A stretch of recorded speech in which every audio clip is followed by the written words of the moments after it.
Hello students, welcome back. देखो, एक और वेक्टर्स का ही प्रॉब्लम लाया हूँ आप सबके लिए। ये प्रॉब्लम भी है आपका जेई एडवांस 2014 का numerical type integer type problem. Vector एक इजी एंड स्कोरिंग चैप्टर है। कहने का मतलब है ना कि वेक्टर अगर आप अच्छे से कर लेते हो ना, बेसिक कॉन्सेप्ट क्लियर कर लेते हो ना, और कुछ क्वेश्चन प्रैक्टिस कर लेते हो, तो थोड़ा सा आप पेशेंस के साथ क्वेश्चन सॉल्व करोगे ना, तो वो क्वेश्चन सॉल्व हो जाता है। वो क्वेश्चन इवन जेई एडवांस का ही क्यों ना हो। जैसे देखो, इस क्वेश्चन को केयरफुली रीड कीजिए और उसके बाद जो स्टेटमेंट गिवन है उसको लिखते जाइए। देखना क्वेश्चन कैसे आराम आराम से सॉल्व होते जाएगा। देखिए, a b c b three non coplanar, ठीक है। तो इसका मतलब क्या होता है कि ये जो तीनों वेक्टर है एक ही प्लेन पे लाई नहीं करेगा, ठीक है। क्योंकि कोप्लेनर का मतलब होता है कि जो वेक्टर है, जितने भी वेक्टर है, वो एक ही प्लेन पे लाई करेगा, राइट। और ये जो तीनों वेक्टर है वो क्या है? यूनिट वेक्टर है। ओके, तो सबसे पहले यूनिट वेक्टर है तो लिख लीजिए यहाँ पे। देखिए, तो magnitude of this equal to magnitude of this which is equal to magnitude of this. सब आपस में क्या होगा? इक्वल होगा, और वो भी 1 के इक्वल होगा, ठीक है। क्योंकि यूनिट वेक्टर का मतलब क्या होता है कि कोई भी वेक्टर का मैग्नीट्यूड 1 होना चाहिए, राइट, ठीक है। Such that angle between every pair of them, ठीक है। कहने का मतलब है ए और बी के बीच का एंगल कितना है? पाई/3। बी एंड सी के बीच का एंगल कितना है? पाई/3। और सी और ए के बीच में एंगल कितना है? पाई/3, राइट, ठीक है। अब इसका भी यूज होगा ही नहीं कहीं कहीं, ठीक है। If this equal to this where PQ are scalars then find the value of this। यानी कि हमें ये वैल्यू निकालना है। प्रॉब्लम इंटीजर टाइप है, न्यूमेरिकल टाइप है, ठीक है। तो या तो PQR का मुझे वैल्यू निकालना पड़ेगा या फिर PQR में मुझे रिलेशन निकालना पड़ेगा। कुछ ना कुछ करना पड़ेगा, तभी ये इंटीजर टाइप में आंसर देगा, राइट, ठीक है। अच्छा, तो अब ये तो निकालना है, इसको देखते हैं। उससे पहले जो ये गिवन था यूनिट वेक्टर वो लिख लिया, इसके बीच का एंगल पाई/3 है। इसको यूज करने से पहले आपको इसको देखना पड़ेगा। देखिए क्या लिखा हुआ है? ए क्रॉस बी प्लस मैं लिखूंगा b cross c which is equal to p this plus q this and then plus r, और यहाँ पे दिस, राइट, ठीक है। अच्छा, अब यहाँ पे इसके बाद क्या किया जाए? तो देखो, दे रखा है कि उनके बीच का एंगल कितना है? पाई/3 है। मतलब ए और बी के बीच का जो वेक्टर ए और बी है उसके बीच का एंगल कितना है? पाई/3। बी एंड सी के बीच का जो एंगल है वो भी पाई/3, और सी और ए के बीच में भी एंगल कितना है? पाई/3। तो कहीं ना कहीं यहाँ पे मुझे डॉट प्रोडक्ट के साथ जाना पड़ेगा। डॉट प्रोडक्ट के साथ जाना सबसे बेटर होता है, सबसे बेस्ट होता है, कैलकुलेशन आपका कम होता है। तो यहाँ पे डॉट प्रोडक्ट के साथ जाऊंगा, लेकिन पहला किसके साथ? तो पहले जाऊंगा ए के साथ, फिर जाऊंगा मैं हो सकता है बी के साथ, और फिर जाऊंगा मैं सी के साथ, ठीक है। तो मैं यहाँ पे लिखता हूं, देखना ध्यान से।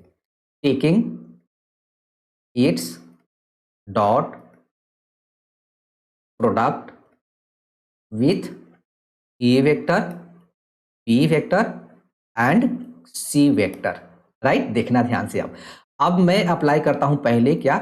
ए वेक्टर के साथ डॉट प्रोडक्ट, यानी कि ये लिखूंगा मैं a cross b plus b cross c, और यहाँ पे लगाऊंगा डॉट दिस इक्वल टू, ये हो जाएगा P this plus q this plus, इसको थोड़ा सा ना आप स्पीड के साथ भी सॉल्व कर सकते हो। ये वेक्टर लिखा हुआ है, ठीक है। अब मैं इसको ऐसे लिखता हूं, मल्टीप्लाई करके ए क्रॉस बी, ठीक है, और यहाँ पे लगा दूंगा डॉट ए प्लस यहाँ पे लिखा हुआ है बी क्रॉस सी, और यहाँ पे लग जाएगा this which is equal to. अब देखो इसको p a vector dot a vector, ये हो जाएगा पी ए वेक्टर का मैग्नीट्यूड का स्क्वायर, यानी कि a dot a equal to this square होता है, right, plus u b dot a plus r c dot a, right, ठीक है। अब ये जो कॉन्सेप्ट है ना, ये जो कॉन्सेप्ट है, ये जो कॉन्सेप्ट यहां से आया, ये जो कॉन्सेप्ट आ गया आपके पास, ये आ गया स्केलर ट्रिपल प्रोडक्ट का। देखो, ठीक है ना, हमने डॉट प्रोडक्ट लगाया ना, तो यहाँ पे जो एलएचएस में था उसमें कॉन्सेप्ट आ गया स्केलर ट्रिपल प्रोडक्ट का। अच्छा, स्केलर ट्रिपल प्रोडक्ट में एक कॉन्सेप्ट भी होता है। देखो, ए क्रॉस बी डॉट ए लिखा हुआ है, तो ये पूरा का पूरा वैल्यू कितना हो जाएगा? 0 हो जाएगा, ठीक है। ये वैल्यू हो जाएगा 0। क्यों हुआ अभी मैं बताता हूँ आपको, उसका कॉन्सेप्ट लिख दूंगा मैं। और ये b cross c dot a लिखा हुआ है, ये जो लिखा हुआ है इसको हम लोग बी सी ए, इसको ऐसे लिख सकते हैं, right, which is equal to p. और यहाँ पे देखो, यहाँ पे magnitude of a whole square, magnitude of a कितना है? 1 है, तो यहाँ पे हो जाएगा ये 1, यानी कि यहाँ बचेगा सिर्फ पी। यहाँ पे लिखा हुआ है बी डॉट ए, यहाँ पे लगाऊंगा डॉट प्रोडक्ट, यानी कि प्लस क्यू ब्रैकेट, यहाँ पे हो जाएगा बी मैग्नीट्यूड, यहाँ पे ए मैग्नीट्यूड, और यहाँ पे हो जाएगा कॉस, दोनों के बीच का एंगल कितना है? पाई/3, प्लस अब यहाँ पे लिखूंगा आर, क्योंकि यहाँ पे कुछ और भी गिवन है, सी डॉट ए, यहाँ पे लगाऊंगा डॉट प्रोडक्ट। तो यहाँ पे हो जाएगा magnitude of c, magnitude of a, और यहाँ पे भी हो जाएगा मेरे पास कॉस पाई अपॉन 3, राइट। तो ए हो गया मेरे पास, ए सिर्फ बच गया b c a this equal to, यहाँ पे बच गया पी, अब ए भी 1 हो जाएगा, ए भी 1 हो जाएगा, बचेगा कॉस पाई बाई 3, यानी कि कॉस 60 कितना होता है 1/2। तो ये मेरे पास बच गया q/2 एंड देन प्लस यहाँ पे बच गया मेरे पास ए भी r/2, राइट, ठीक है। और इसको मान लेता हूं मैं यहाँ पे फिलहाल 1। अब देखना ध्यान से, यहाँ पे स्केलर ट्रिपल प्रोडक्ट को थोड़ा सा समझना पड़ेगा, ठीक है ना।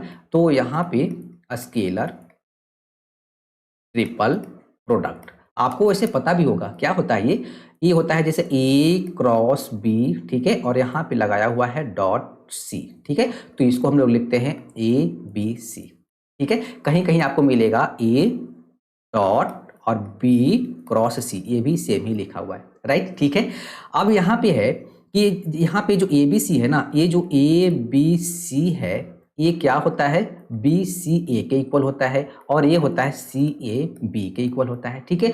अब बी सी ए कहने का मतलब क्या है, ये क्या लिखा हुआ, देखो ए क्रॉस बी डॉट सी को ए लिखा था ना आपने, तो बी ए लिखा हुआ है, तो इसको क्या लिखोगे आप, तो बी क्रॉस सी, ठीक है, और डॉट क्या लिखेंगे हम लोग यहाँ पे, देखो यहीं पे ये लिखा हुआ था b cross c dot a, ठीक है।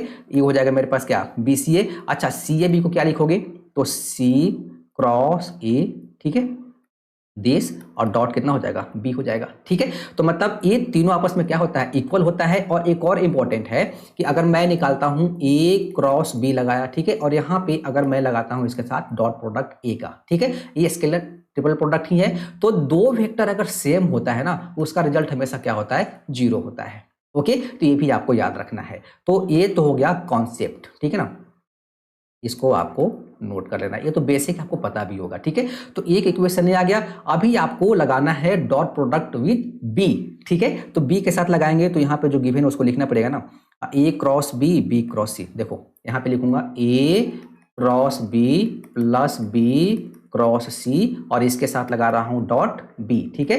तो यहाँ पे लिखा हुआ है पी ए प्लस, यहाँ पे तो क्यू बी लिखा हुआ था and then plus r c लिखा हुआ था, और यहाँ पे डॉट किसके साथ लगाएंगे बी का, मल्टीप्लाई कर लूँ तो ये हो जाएगा ए क्रॉस बी एंड यहाँ पे डॉट कितना बी। अच्छा ये तो लिखने का भी जरूरत नहीं था, ये तो आप खुद भी बता सकते हो, ठीक है, कि ये पूरा वैल्यू 0 हो जाएगा। देखो b और b सेम हो गया ना, 0 हो जाएगा, यहाँ पे b और b क्या हो गया सेम हो गया, तो इधर कितना आ जाएगा डायरेक्ट 0 आ जाएगा। यहाँ पे लिखना है आपको, देखो ये क्या लिखा हुआ है p a dot b and then plus q, b dot b को मैं इसका स्क्वायर कर दूं and then plus r c dot कितना बी, ठीक है। तो 0 इक्वल टू हो जाएगा p, अगेन डॉट प्रोडक्ट यानी कि दिस, यहाँ पे दिस, और यहाँ पे हो जाएगा cos pi upon 3, right, this and then plus यहाँ पे q, b magnitude of a square 1 हो जाएगा एंड देन प्लस यहाँ पे आर, यहाँ पे मैग्नीट्यूड ऑफ दिस, और यहाँ पे भी लिख लेंगे कॉस पाई अपॉन 3, यानी कि 0 इक्वल टू पी, और यहाँ पे ए भी 1 यहाँ पे दिस, यानी कि p/2 and then plus Q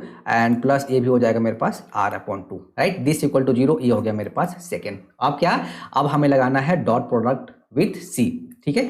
तो अब सी के साथ लगाएंगे, तो यहाँ पे लिखा हुआ है a cross b and then plus लिखा हुआ है बी क्रॉस सी, जो क्वेश्चन था इसके साथ लगा दूंगा dot c which is equal to, यहाँ पे क्या था पी ए प्लस यहाँ पे q b and then plus r c, ठीक है, और इसके साथ लगाऊंगा दिस, राइट, ठीक है। इसको मल्टीप्लाई कर लीजिए, तो ए क्रॉस बी, ठीक है, and dot c and then plus b cross c, ठीक है, एंड डॉट कितना आ गया c which is equal to, इसको मल्टीप्लाई कर लें तो p a dot c plus q b dot c plus r c dot c, मतलब ये कितना हो जाएगा वेक्टर सी मैग्नीट्यूड का होल स्क्वायर, राइट। अब इसको देखो ए सी और सी इक्वल हो गया, ए कितना हो गया 0 हो गया, और ये क्या लिखा हुआ है, ए लिखा हुआ ए बी सी, ठीक है, विच इज इक्वल टू ए 0 हो जाएगा, ठीक है ना, मैं प्लस यहाँ पे 0 लिख देता हूँ, राइट। और यहाँ पे अगेन ए डॉट सी यानी कि मैग्नीट्यूड ऑफ दिस, और यहाँ पे हो जाएगा cos pi upon 3 and then plus यहाँ पे q magnitude of this c, ठीक है, एंड यहाँ पे हो जाएगा कॉस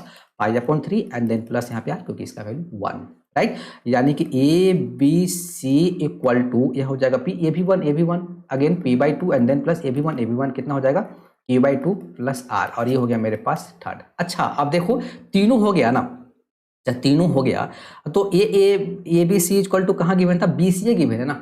और देखो मैंने जो कॉन्सेप्ट लिखा है यहाँ पे नोट करना है, बी सी ए है इक्वल टू दिस है।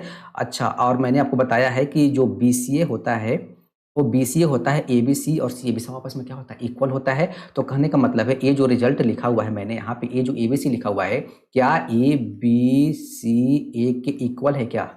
ठीक है, इक्वल है ना, यानी कि थर्ड एंड वन आपस में क्या है, इक्वल है। तो फ्रॉम वन एंड थर्ड लिख रहा हूं मैं यहाँ पे, फ्रॉम वन एंड थर्ड क्या लिखा हुआ है, तो पहले थर्ड तो यहाँ पे गिवन है, इसको लिख लेता हूँ P/2 plus Q/2 plus R equal to, अब वन क्या गिवन था, वन मेरे पास है P plus Q/2 plus R/2, P plus Q/2 प्लस कितना R/2। तो पहले तो P/2 सॉरी Q/2 उड़ गया, इधर मैं लाऊंगा, इसको इधर लाऊंगा तो मतलब इधर ले गया तो P माइनस P/2 P हो जाएगा, और इसको इधर लाऊंगा तो R माइनस R/2 आ, यानी कि P इक्वल टू कितना आ गया, R आ गया, राइट। ठीक है, तो P इक्वल टू आपके पास R आ गया। अच्छा, ये अगला क्वेश्चन जो पिछले वीडियो में कराया था ना, वो आ गया, ठीक है, कोई बात नहीं।